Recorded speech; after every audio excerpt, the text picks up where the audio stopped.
Hi, everyone. Thank you for joining us today. We have about a minute until we get started, so appreciate you all waiting, and we look forward to diving into today's webinar.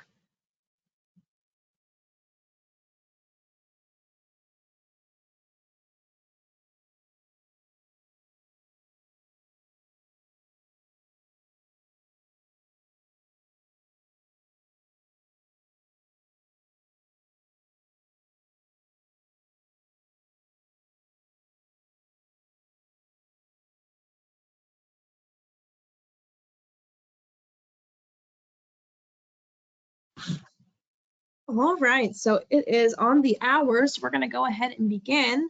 So on behalf of the Environmental Finance Center Network, welcome to the second session in our CWSRF funding process virtual workshop series on changes to the SRF with additional BIL money. So my name is Avery Davis from the Syracuse University Environmental Finance Center. And before we begin, we're going to cover a few housekeeping items, and then we will get started.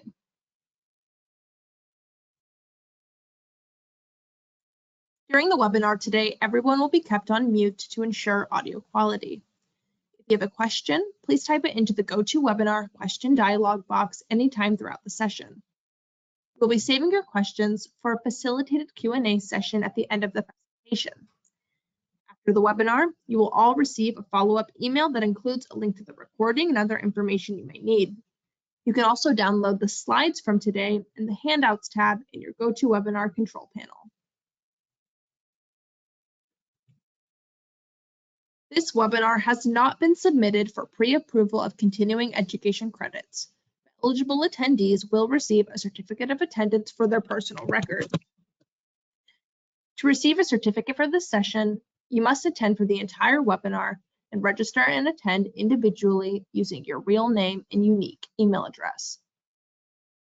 Certificates will be sent via email within 30 days of the webinar date. And if you have any questions or need assistance, please contact us at smallsystems@syr.edu. Now for a little bit about the Environmental Finance Center Network. We provide training and technical assistance to small water and wastewater systems in all U.S. states and territories through our building technical, managerial, and financial capacity. If your community or utility needs assistance with drinking water or wastewater system management, please feel free to contact us through our request form, which I will be sharing shortly in the chat. And on that note, I would like to introduce our presenters for today. So joining me is Heather Himmelberger, who is the director of the Southwest Environmental Finance Center. And also joining her today is Shannon Pepper, a research scientist also at the Southwest Environmental Finance Center. So welcome, Heather and Shannon, and we can begin. Thank you, Avery, and just wanted to check and make sure you can hear me okay and that the slides are showing all right. We're all set. Great, thank you, and welcome everybody. Thank you so much for being with us today. Really appreciate it. Some of the partners that we work with on this project are shown on the screen there. We have several environmental finance centers across the country who are participating in this project, and you can see the 6 EFCs listed there. And then we also have Moonshot Missions and Mississippi State University, and our partners are listed on this slide with a little bit of information about what these partners do. And collectively, we work together as the Environmental Finance Center Network team on this project. So all of you on the phone or on the webinar today who are small systems who want help would have access to any of the partners in the program. Again, this is part of a series of webinars. We're doing one a month, and it's the third Thursday, I believe, of the month. And you can see the dates on the screen now, and you can see the topics. And today we're in the second one, the changes to the SRF with additional BIL money. So this is intended as a series, but we welcome you to attend any and all trainings you can attend. You may not be able to do all of them every month. That's okay. You know, view whatever you can. We really welcome you. And if you need to view a recording of any prior training that you've missed, you can always do that. We have the recordings available for people to watch at a later date. You can also share the information with others on your staff. So if after you watch this webinar, you think there's somebody else on your staff or some neighboring system or anything like that who you think could benefit from attending live in other sessions or watching this recording, please share with them and make them aware of, this training series and the information on this particular webinar if it's relevant to your folks. So to get things started, we do have a poll question. Avery, if you can just launch our poll question. So we're going to be talking about the Clean Water State Revolving Loan program in this webinar series and today. So just wanted to ask a question if you're planning to apply for an SRF loan in the next 1 to 2 years. And maybe you don't know yet, but if you think there's any chance you might want to apply for an SRF loan, and believe me, nobody's going to hold you to your answer, but if you are interested, you think you might need one, please select yes. If you really don't plan on applying for an SRF loan in the next 1 to 2 years, please select no. And if you're not from a water system and you wouldn't be applying regardless because it really is not applicable to you, please choose the not applicable rather than the no box. We'd like to see, water systems saying yes or no, and anybody who's not a water system say not applicable. So how are we coming on the poll, Avery? It's like about 80% have responded, and I'm not seeing much increase. So I think we can go ahead and close it. All right, great. And there are your results. So it looks like we have 37% saying yes, which is fantastic. So of the systems who are on, most of them are planning, excuse me, most are planning to apply for an SRF loan. That's great news. And we'll talk today about why maybe that's, even better news with the new BIL funding. And then there's quite a few on the phone for whom it's not applicable, but I know many of those folks who fall into that category are people who work with systems who will be applying for loans. So the information will be very helpful to you all as you work with communities who might be in that first group, applying for an SRF loan in the next couple of years. So thank you. And I think we can close the poll now. All right. So let's get started. Today's topic again is changes to the SRF that have come with the additional BIL money, that Bipartisan Infrastructure Law money. So we're just going to do a couple of slides on the basics of what the Clean Water SRF is. And this will be a repeat. These first couple of slides are a repeat of the last session if you were there, but it's a good intro to make sure that everybody's on the same page of what the Clean Water State Revolving Fund is. So basically, we have a state revolving fund because back in the day, or actually now and back in the day, wastewater infrastructure is really expensive, costs a lot of money. So all those pipes in the ground, the pumping stations, the treatment units, the solids handling, all of that stuff is expensive. So we needed to have a way to pay for it. Way back in the day, we had the EPA construction grants program, and that was literally grants to utilities all over the country to help them build wastewater infrastructure. But the problem is it's not sustainable. And again, there's such a huge amount of money needed that just giving grants to every system in the United States, which could be, tens of thousands of systems and all of them needing a lot of money, there was no way that that kind of program could be sustainable over the long term. So eventually it transitioned into a revolving loan fund so it could be sustainable. So as money is loaned out to systems, they use it to complete whatever construction project, and then that money gets paid back into the loan, which then can go to somebody else to do their project. So it becomes a sustainable sort of situation. And there are 51 Clean Water State Revolving Fund programs, so the 50 states plus Puerto Rico. And it really just allows money to grow over time. There are low interest rates due to grants for each state and low interest rates, and there are grants for each state and territory from the federal government. So again, there are 51 programs. You see the 50 states and Puerto Rico there, which make up the 51 programs. And the beginnings of the Clean Water Act the beginnings of the SRF were with the Clean Water Act amendments of 1987. So the program has actually been around longer than the Safe Drinking Water Act, which started in 1996. So it predates the Safe Drinking Water, and it was actually the success of the Clean Water SRF that led to the Drinking Water SRF.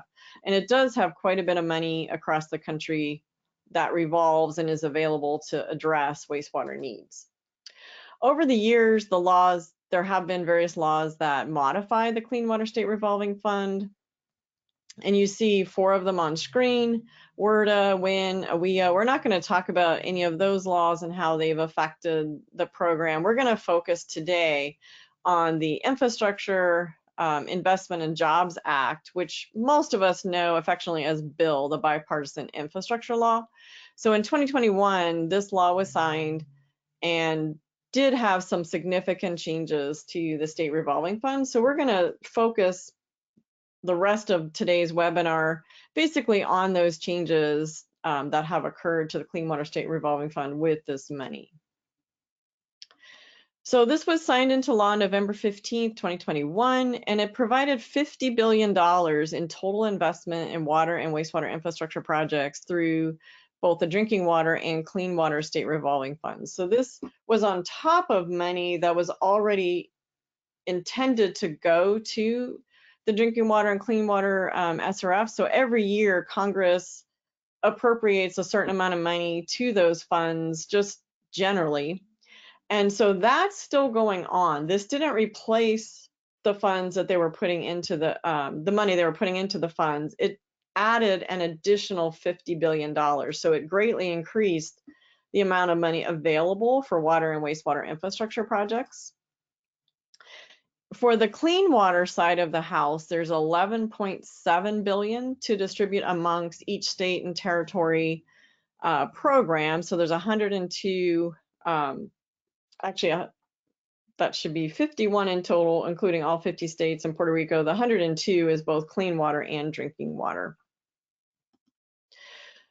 So pre-bill, there was 153.6 billion in funding that had been given out over the course, 1987 through 2021, and 44,555 loan agreements through that time. So that doesn't represent 44,555 systems, because several of those loans would have been, the same system getting multiple loans, but it does still represent quite a few systems getting, many systems getting monies through the Clean Water State Revolving Fund. With BIL, we've now added again $11.7 billion in the general funding, and then $1 billion for emerging contaminants. We're going to talk about what emerging contaminants are, because it's a little bit different on the wastewater side than the water side. We've talked about emerging contaminants on the drinking water side for a very long time, and we're typically thinking there about contaminants that are not yet regulated, but we feel like may have a health impact to consumers. So we start watching them, we start looking at what their health impacts might be, and then sometimes they end up being regulated, other times it might be different. But we haven't talked so much about it on the wastewater side. So BIL kind of changes that, because now we're talking about emerging contaminants in the wastewater and stormwater end of things, not just drinking water. And another really significant thing is with this BIL money, which is very different from the general Clean Water State Revolving Loan Fund money, 49% of these grants are set aside for small and disadvantaged communities. So basically, they want 49% of this to really be available for those communities, small and disadvantaged. And another thing we'll talk about today is what that means to be small and what it means to be disadvantaged. One thing to note is there is something called congressionally directed spending, so CDS. Back in the day when we had earmarks, this is what we typically think of as earmarks. The name has changed, it's congressionally directed spending now, but it kind of works the same as an earmark. It's where Congress members, in the House and Senate will write in projects that they want done. So a very specific amount of money goes to a specific project. rather than having it go through the state SRF and then the state SRF decides, which systems are going to get funded. So as an example, in fiscal year 2022, the congressional directed spending was 27% or $443.6 million. And what happens is that will come off the top of the overall amount of money in the fund. So we take the total amount of funding available in 2022, we take off the top the congressional directed spending, and then the rest of the money will be available to be distributed to each state. So that does mean when we have congressional directed spending, that the allocation to each state is going to be less than it would have been if we didn't have congressional directed spending. And it also means that, say, Arkansas had 20 projects and it totaled, $10 million. It's not coming out of Arkansas's, that 10 million isn't coming directly out of Arkansas's share. It's coming out of everybody's share. So as the spending is taking place, it may or may not be reflective, equally across the states or anything like that. So just know that it does affect what the states get. There'll still be quite a bit of money going around to all the states, but just be aware that that is happening. And it has increased from the first year of the program to the second year of the program, and it's expected to increase probably some more as we go through the 5 years of the program. So just again, keep that in mind. And interestingly, with the Clean Water State Revolving Fund distribution, the formula was decided back in 1987, and it was decided by Congress, and they've kind of lost the records of exactly why they made the choices that they made. So it's not based on very specific things that you can predict easily how much money each state is going to get. So that formula is still in effect. It is being reviewed now to see if maybe the distribution formula should be different than what it was in the past. So we'll have to stay tuned. Maybe there's a future webinar down the road, a few years, to see if that formula changes. But right now it's the same formula they've been using since 1987. And this is just an example of a screenshot of the congressional directed spending. So there's a whole laundry list in the law that just says, each state, it's in alphabetical order, and you can, easily go look up and see what's in your state that's been directed. And again, this is just an example. There are several pages like this, and I just wanted to put one in there to show you what that looks like and how it works. So let's move into what the key priorities are for BIL funding. So under the BIL funding, they had 8 key priorities that they want to do with this money. So they're on the screen there: providing flexibility, increasing investment, making rapid progress on lead service lines, addressing emerging contaminants, resilience and warm water, supporting American workers and renewing the workforce, cultivating domestic manufacturing, enforcing civil rights, and refining the state SRF to build the pipeline of projects. So these are the 8 priorities that Bill had, and we're going to go through each of these 8 in more detail now. So the first one is really providing flexibility to meet local water needs. And this is the F word, and it's not that F word, it's flexibility. And flexibility in the SRF has been the hallmark since the very beginning.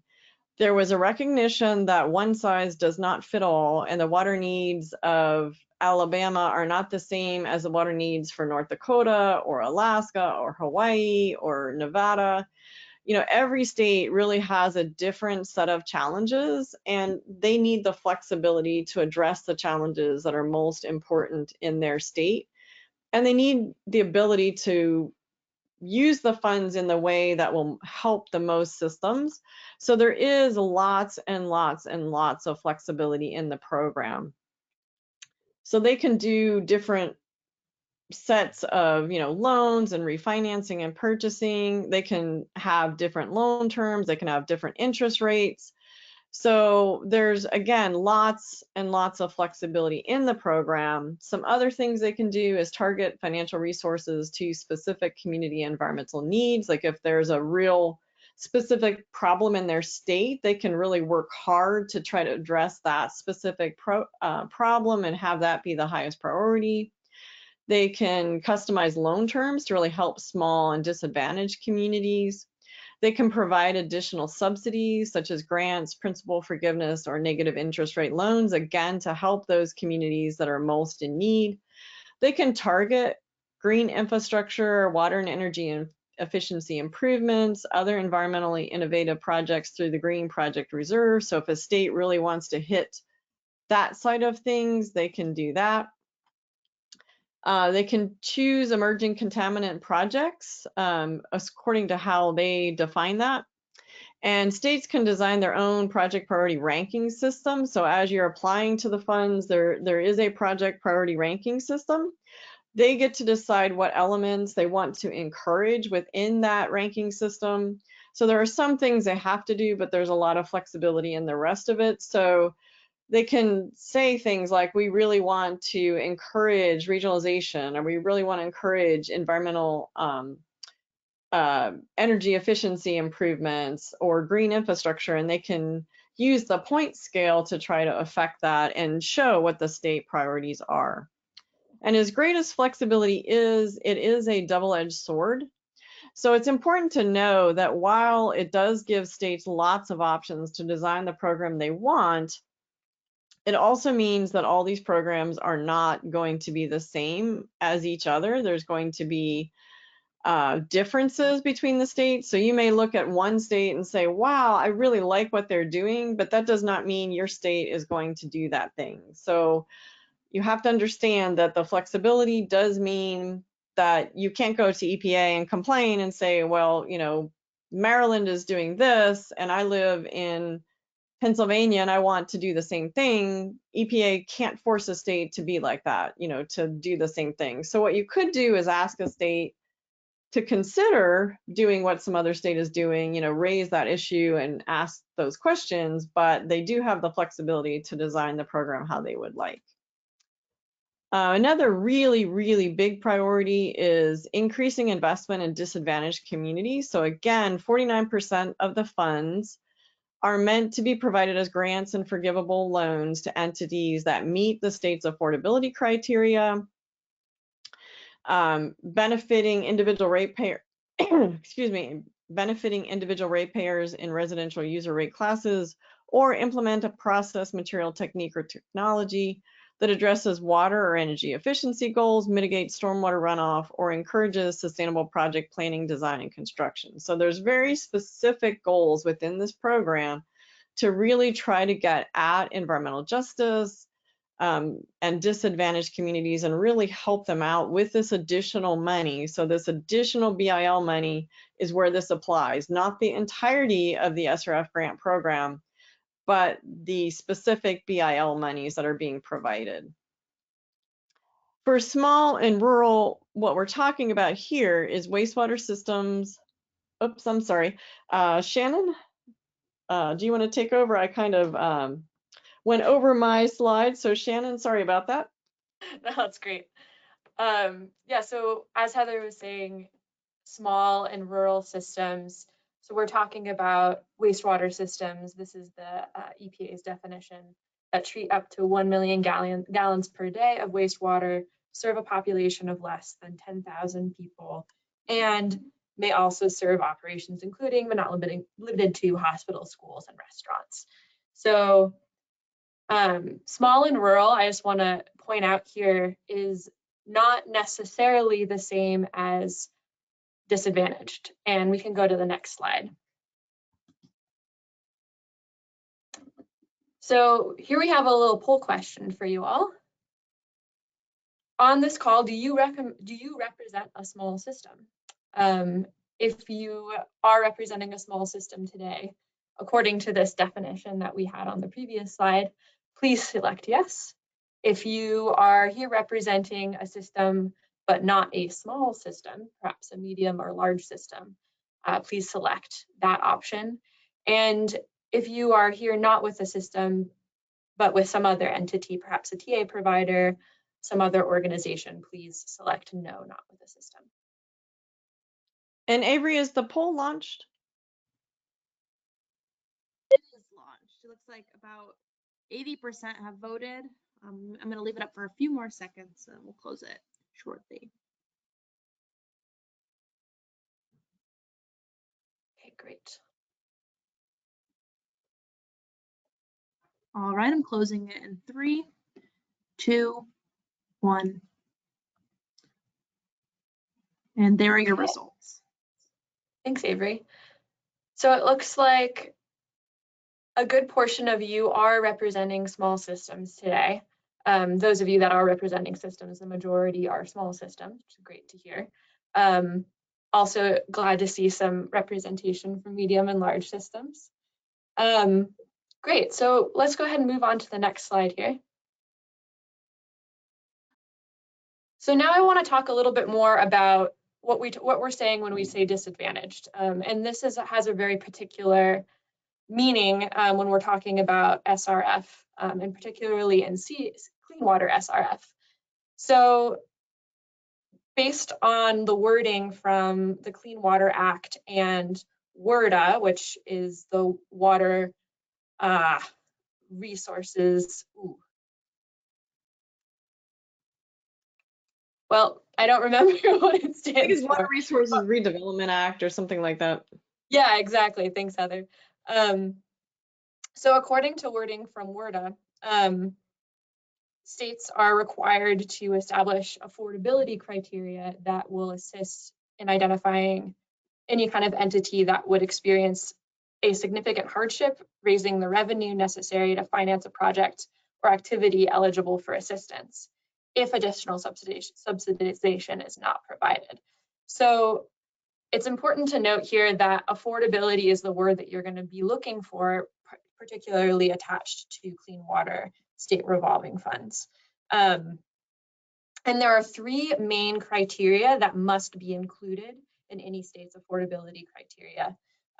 This is required. So they have to include income, unemployment data, and population trends. And then there's a 4th category that's optional, which is any other data determined relevant by the state. So again, this is an instance where each state is going to decide. This is the flexibility and the double-edged sword that Heather was talking about. Each state is going to decide on that final option whether they're going to include another criteria as a part of their affordability criteria. Go ahead, next slide. So you might be also wondering where you can find your state's affordability or disadvantaged community criteria. And I also forgot to mention that disadvantaged community is a phrase that's mostly associated with drinking water state revolving fund criteria. However, again, this is the flexibility of each state is such that each state is going to define and use the kind of word or the phrase that they want to use for that. And that might be based on pre-existing laws or legislation or criteria that the state has already set up for other projects. So again, these are kind of your key words if you're searching for your affordability or disadvantaged community criteria. But it's going to vary by state. And it's also going to vary by state where you find this criteria. So you might find it in your state's intended use plan or IUP. This is a document that's required under each SRF program must have an IUP. And they're usually pretty easy to look up. You can either search them via Google or you can use one of the resources that the Southwest EFC has developed, which we'll talk about a bit later in the presentation. You might also find this criteria in your state's particular priority ranking criteria. This document can also sometimes be called project ranking criteria, loan ranking criteria. This might also be included in the IUP. So again, this varies state by state, so you'll have to kind of get to know your state's particular documents and where they're located, but you might find affordability criteria in this one. You might also find it in some other state statute or legislation. So that will require going to your state's Clean Water SRF website and kind of looking through those documents to find affordability criteria. Go ahead and go to the next slide. So we're just going to go through a few examples here of what this looks like. And this is pretty important because if you are qualified as under your state's affordability criteria, that means that you're going to be eligible for that additional subsidization, a part of that 49%. So one example is from New Mexico, and in the case of New Mexico, New Mexico is actually in the process of revising its affordability criteria. And this is going to be the case for a lot of states. If they have not already modified their affordability criteria in the last year, they're probably going to. And that's part of what has been encouraged through this extra bill money, is for states to go in and readdress their affordability criteria and make sure that it makes sense for the projects that they want to be funding. So you can see here under New Mexico's affordability criteria, this is the revised one. Again, it's not final yet. It's still open for public comment for the next week or so, I believe. And you can find it via this link if you're in New Mexico and you're curious about it. Do go check it out and leave a comment if you have any opinions about how they revised it. You can see the 3 categories of income, population, and unemployment are included here. This revised eligibility is much more simple and straightforward, I think, than the last edition. It's also, they've included 50 more priority points for affordability than the last version. So that's something to note too. So affordability is going to weight a project. If it qualifies for affordability, it's going to weight it a little bit heavier than it did before in New Mexico's priority ranking criteria. Can we go to the next slide? So the next example that I pulled out is from New Jersey's affordability criteria, and this I found in their intended use plan from 2021. And you can see that this is a really simple, even more straightforward criteria here. Median household income of 90,000 or less, countywide unemployment of 5% or higher, and population trend of 2% or lower. So if you meet one of these 3 criteria, then you've qualified under New Jersey's affordability. So that's pretty easy to figure out. Can we go to the next slide? So then I also wanted to include an example from Oregon here, because this is a really good example of a much more complex methodology for determining a project, whether a project is going to qualify as under the affordability criteria. Oregon had an existing methodology, and they call it determining for distressed areas. And this required a lot of sleuthing on my part, I will say. The 3 bullets at the top are from Oregon's intended use plan. And then it required me to kind of go in and search for those under that particular legal code, what Oregon's method for determining distressed. And then the methodology is pretty complex. It involves a lot of calculations, percentages. And so this is an important thing to note. Your state might have a really simple and straightforward criteria like the 2 previous examples, or it might have a more maybe perhaps like more complex or less transparent process for determining that. So again, that's going to vary state by state. And the thing to do is just to get familiar with your state's methodology. If you as a system or applicant aren't capable of determining whether you're affordable, which honestly I probably couldn't based on the complexity of Oregon's methodology, it's good to work with your state's particular SRF representatives to determine whether or not you will qualify as affordable. So let's go ahead and move to the next slide. Great. Pass it back to Heather. I'll pick it back up for now. So one of the things that's a priority for BIL is making rapid progress on lead service line replacements. And we're not going to dig into that today because it's really more of a safe drinking water SRF issue rather than a clean water SRF issue. But just note, for anybody who has both water and wastewater, EPA is dedicating a lot of money and effort to the removal of lead service lines. And they really would like to eliminate all lead service lines in the United States. And there is lots more information available in many other venues. There's some really, really good sources of information about lead service lines.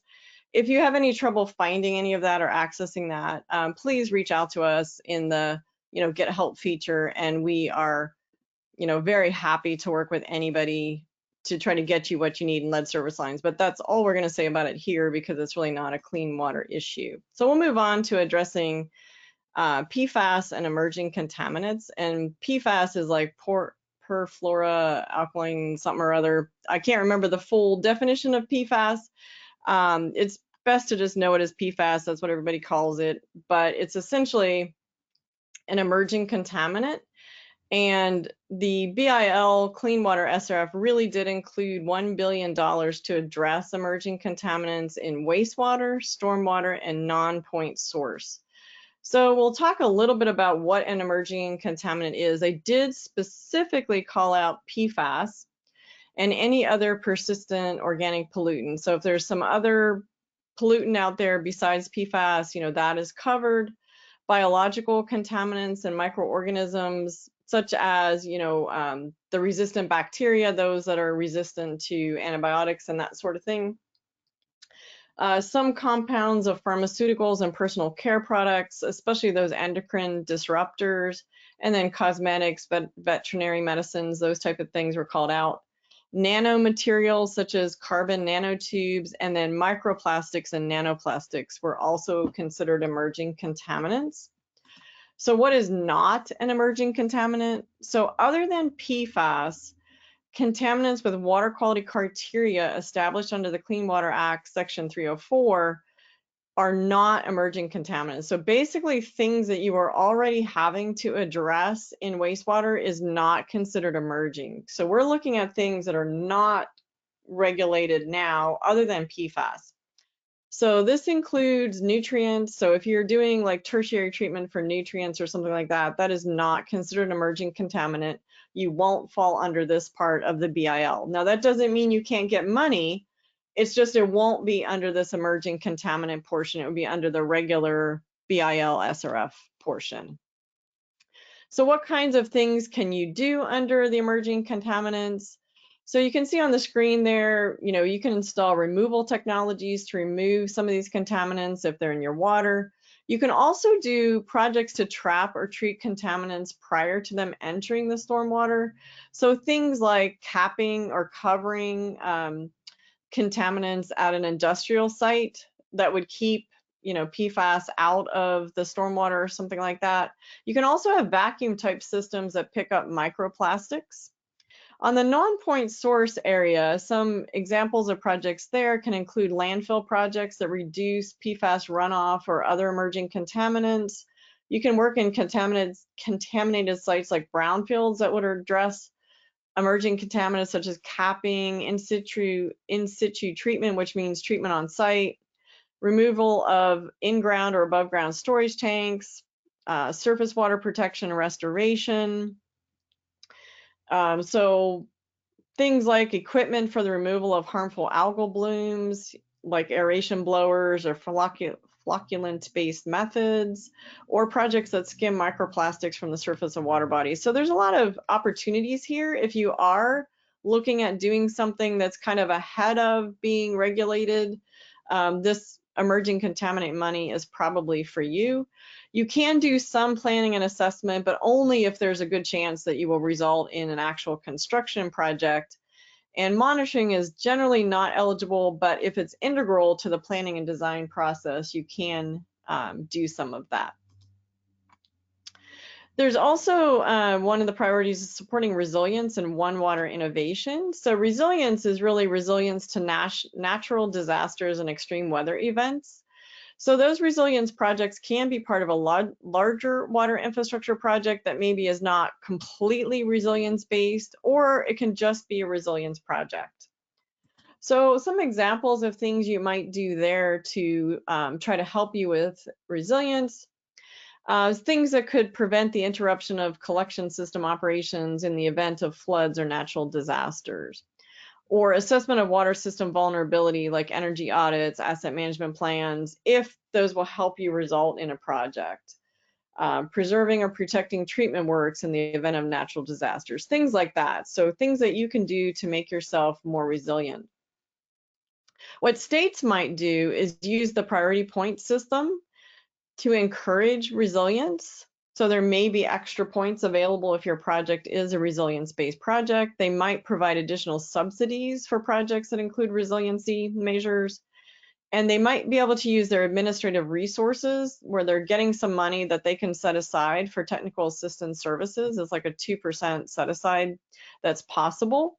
And they could use that for helping communities identify and develop resiliency projects. And they can also use marketing strategies to try to help get communities more interested in doing a resiliency project.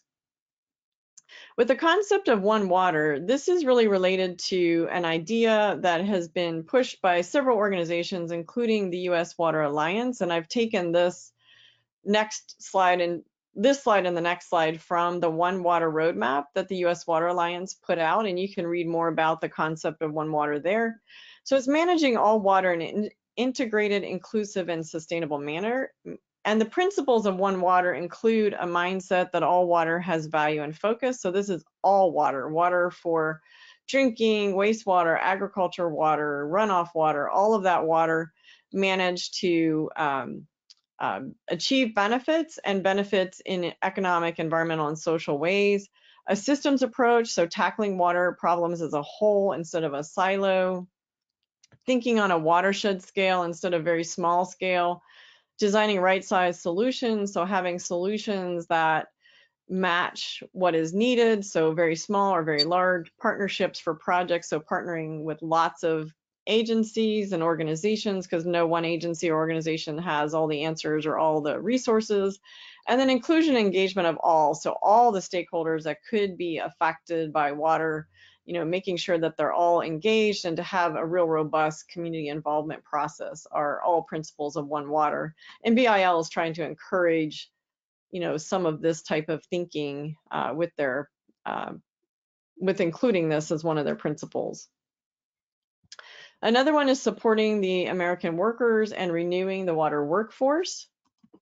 So water workers are needed across all sectors in water, drinking water, wastewater, stormwater, green infrastructure. There are workers needed everywhere, and they're needed at every skill level and every education level. So there are entry-level jobs available for people with, you know, just a high school diploma, or perhaps that even didn't finish high school. There's some entry-level jobs that you don't even have to have a high school diploma for.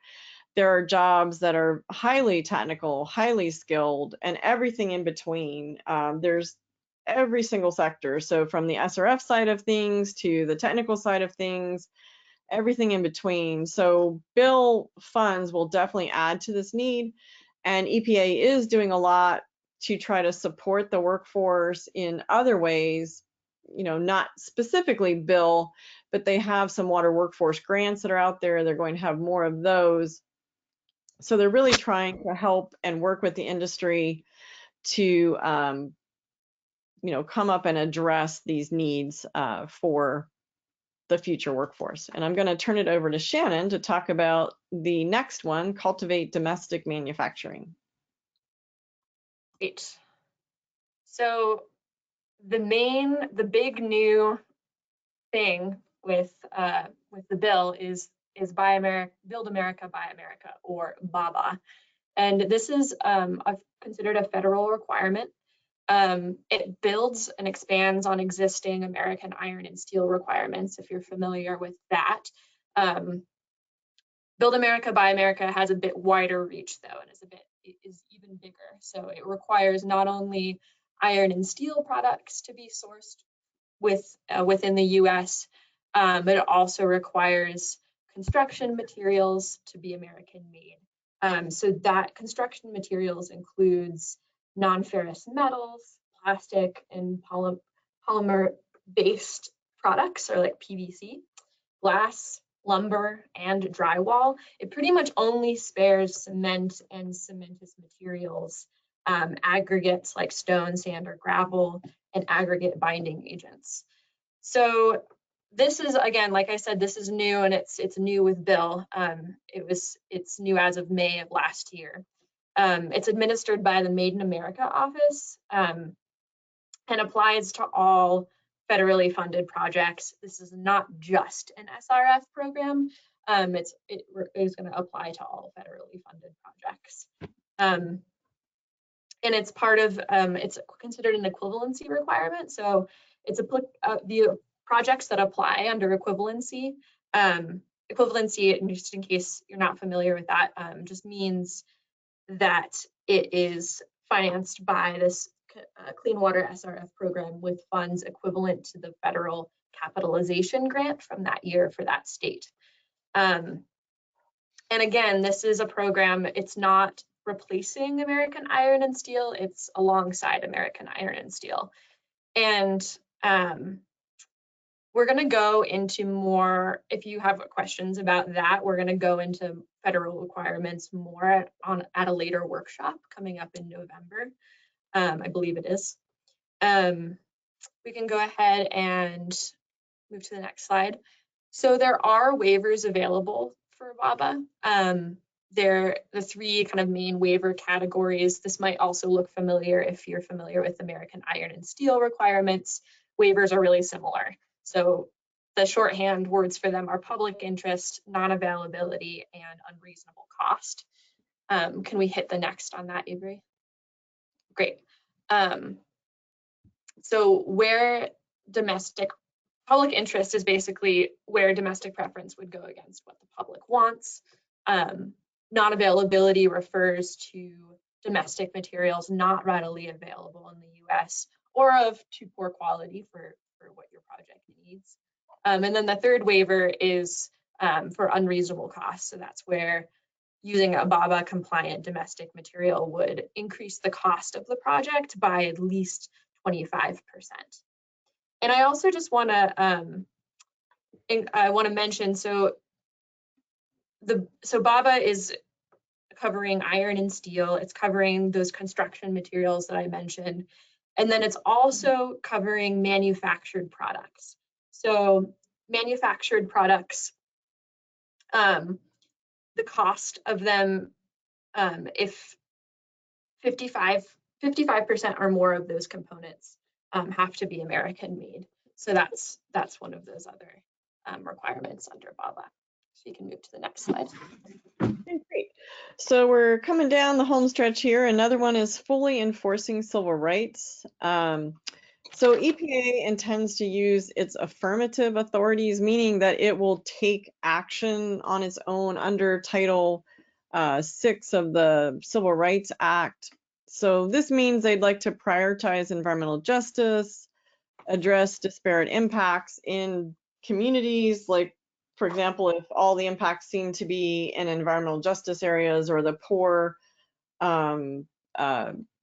disadvantaged portions of communities and that sort of thing, ensuring that EPA funding recipients comply with the Civil Rights Act. This is one of the requirements in general, that when you get federal funding, you have to comply with the Civil Rights Act, but they have been doing less forceful checks of this sort of thing. So they're hoping to be more forceful under this authority.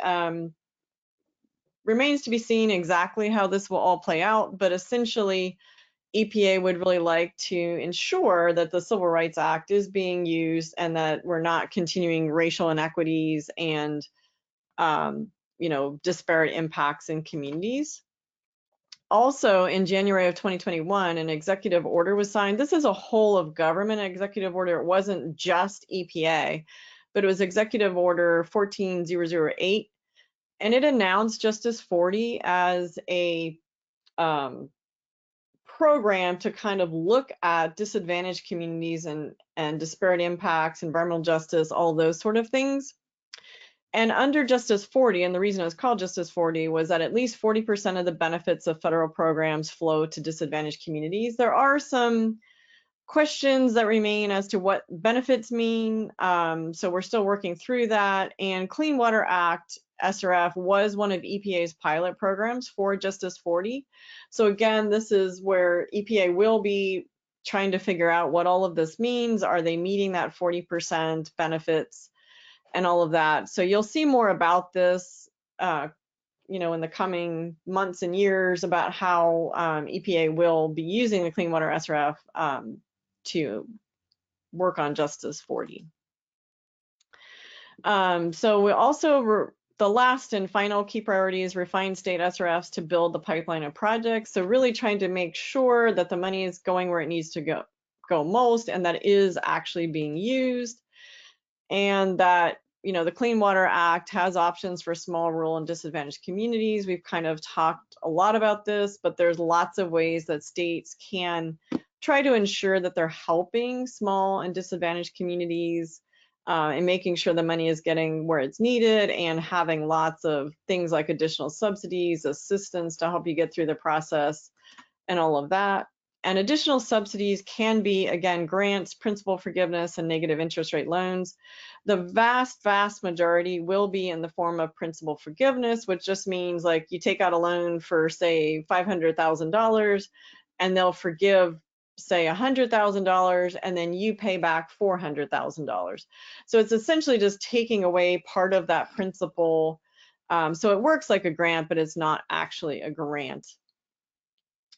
And the additional subsidies can be offered for a variety of things. And I think we've talked about, you know, many of these already.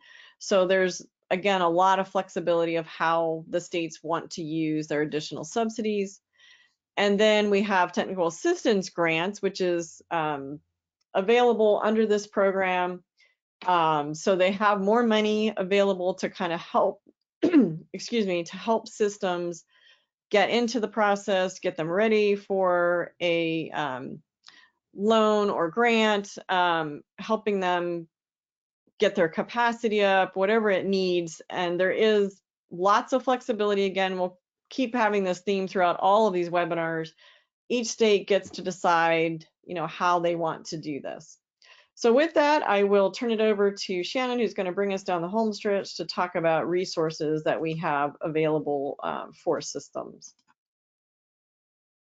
Great. So in terms of who you can get in touch with regarding your particular state's SRF program, the links to the left are going to be really helpful.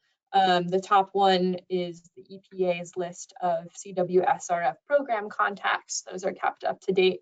If you're wondering where your EPA regional office is, that second link will be helpful. And also, I just want to plug the EFCN, which we're all a part of here presenting today,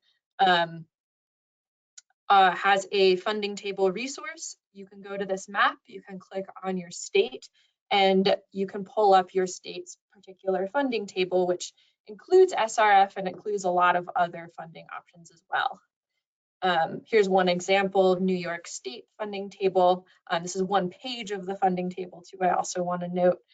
So this will include federal programs, state programs. It'll also include regional and more kind of location-specific programs. So Clean Water SRF Fund is on there, but there's also a variety of other funding sources that you can find through this funding table resource on the EFCN website. Next.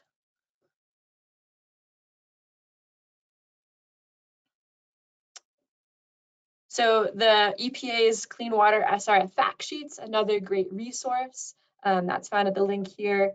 Also want to point to the Southwest EFC's SRF Info Hub. This is a great repository for some of those documents I was talking about earlier in the presentation, like your state's intended use plan, or IUP, is listed there, along with project priority list, along with additional legislation that may have gone along with your state's particular SRF funds. So let's explore that a little bit. Next slide. So navigating our switchboard, if you follow that link, you can take you to another map. Click on your state, and then that'll take you to your state's resource page. Next.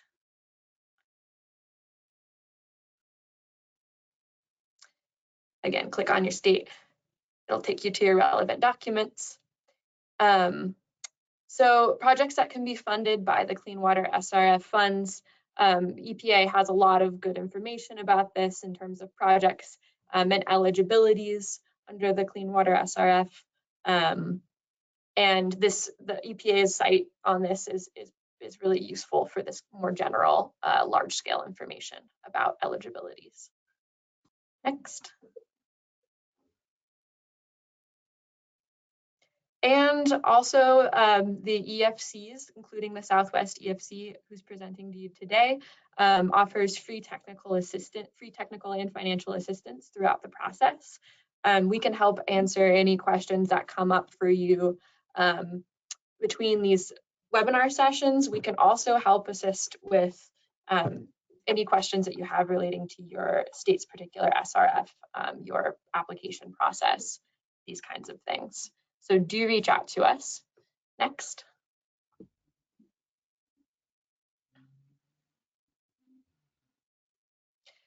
We can offer technical assistance that's either remote or in person. So even if we're not in your state or in your particular location, when it comes to things SRF related, we can often do that assistance remotely. So consider that as well. Next. Here's some of the topics we can offer assistance on. Go ahead and let's move to the next slide.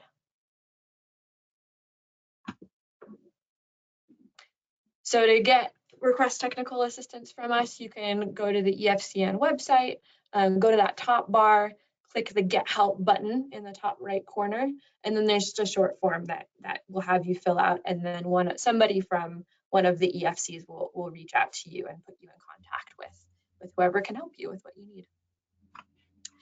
So again, this is the second session in this SRF series.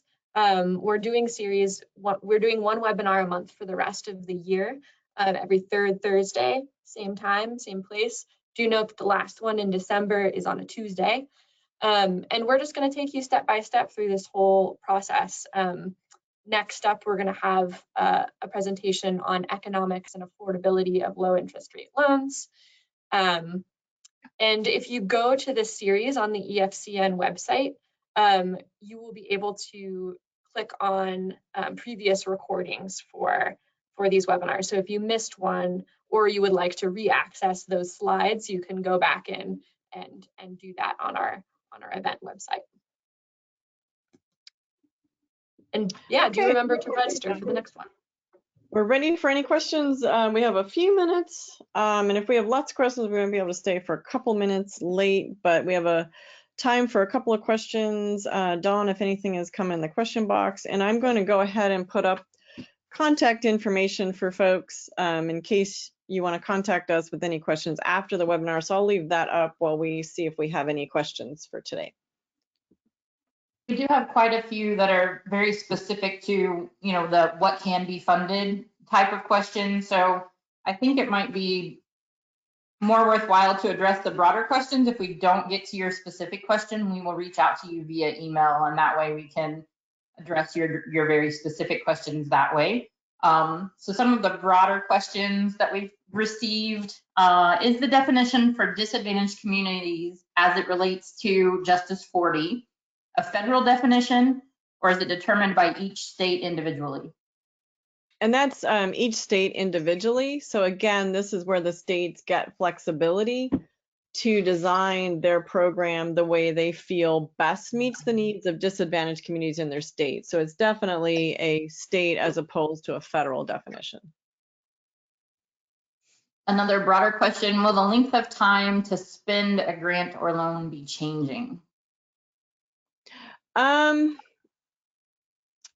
don't believe so. I hadn't heard that as a change, but I will leave it open to say that we will check and make sure that that answer is correct. But I believe that that part of the program is staying the same.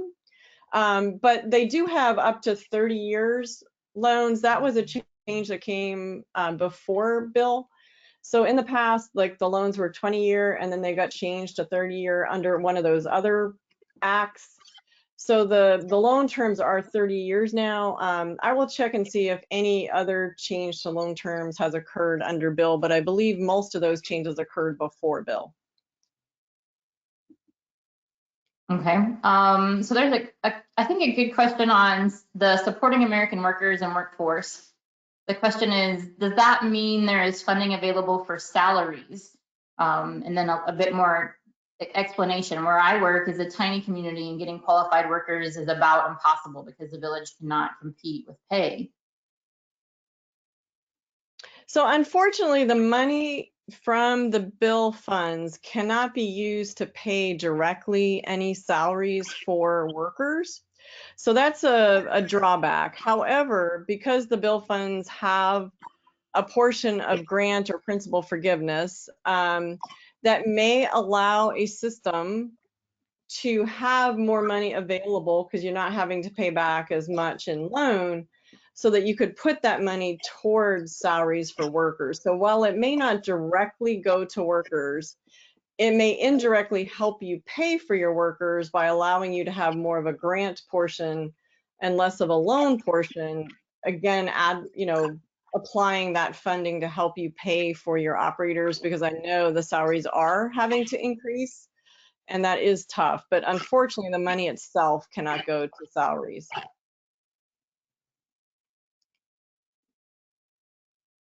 All right, and then we have a question about the EFCs and our ability to provide assistance on the SRF. So the question is, will the EFCs have staff trained to provide technical assistance specifically on the SRFs to communities in their service area? Yes, and so there's like a couple answers to that. So yes, under this program, we can definitely help across the country with SRFs, and we do have folks available to do that. There's also another resource. EPA is expanding the environmental finance centers by adding additional centers who are specifically funded under BIL to do this work. And those will be more regionally based. So our center, for example, will be working in Region 6, and then there's other centers will be working in various places. So you have actually a couple of different options for assistance in that area. But yes, we will definitely have folks that can help you. And depending on the type of system, the size of system, what state you're in, will vary on who can help you, but we definitely can get you connected up with the right people. If it's not us, we will definitely put you in touch with who it is. But the answer is absolutely, we should be able to help you in that regard. And we're just past the top of the hour, Heather. So, and the rest of the questions are pretty specific. I have to run, so I don't want to hold you guys back, but I wanted to let you know. No, I think that sounds good. We will address the specific questions with each individual entity as opposed to answering them here, because it's probably going to vary quite a bit from state to state. So just thank you all for being with us today. Really appreciate your time listening. And again, feel free to reach out with additional questions after the webinar or for free assistance. So thank you very much. Just to wrap us up for today, I want to thank Heather and Shannon for presenting with us today. And Dawn, thank you for facilitating that Q&A. So following today's webinar, we will be sending out an email with a copy of the slides from today and a link to the recording. As Shannon mentioned, they're also being posted on the CWSRF Workshop Series webpage. So I have linked that in the chat as well. You can also find that under training and events on our website. So thank you again, and we hope to see you at a future EFCN event and at later sessions in this series. Thanks, everyone. Thanks.